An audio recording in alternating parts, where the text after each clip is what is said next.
Hi friends, ఈరోజు నల్ల పంటలే సాగు చేస్తాడు. బియ్యం, బంగాళాదుంపలు, మిర్చి, అల్లం, పసుపు ఇలా చెప్పుకుంటూ పోతే ఒక పంట ఒక్కో రంగులో ఉంటుంది. అయితే ఉత్తరప్రదేశ్లోని మన్సూర్పూర్ వాసి రవిప్రకాష్ మౌర్య ఇంటికి వెళ్తే అతను పండించేవి ఏవైనా సరే నల్ల రంగులోనే ఉంటాయి.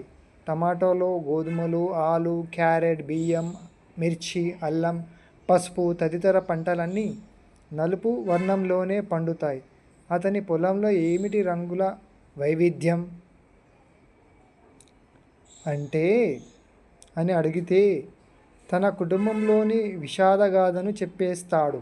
10 ఏళ్ల క్రితం రవి తండ్రి క్యాన్సర్తో మరణించాక అందుకు కారణాలు వెతికాడు. శరీరంలోని వ్యర్థాలను దూరం చేసే ఆంథ్రోసైనిన్లు, యాంటీఆక్సిడెంట్లు క్యాన్సర్కు దూరం చేస్తాయని ఇతను నలుపు వర్ణంలో ఉండే కాయగూరల్లో లభిస్తాయని తెలుసుకున్నాడు. అప్పటి నుంచి నలుపు రంగులోనే పంటల్ని పండించడం లక్ష్యంగా పెట్టుకుని విదేశాల నుంచి విత్తనాలు తెప్పించి మరీ సాగు చేస్తున్నాడు.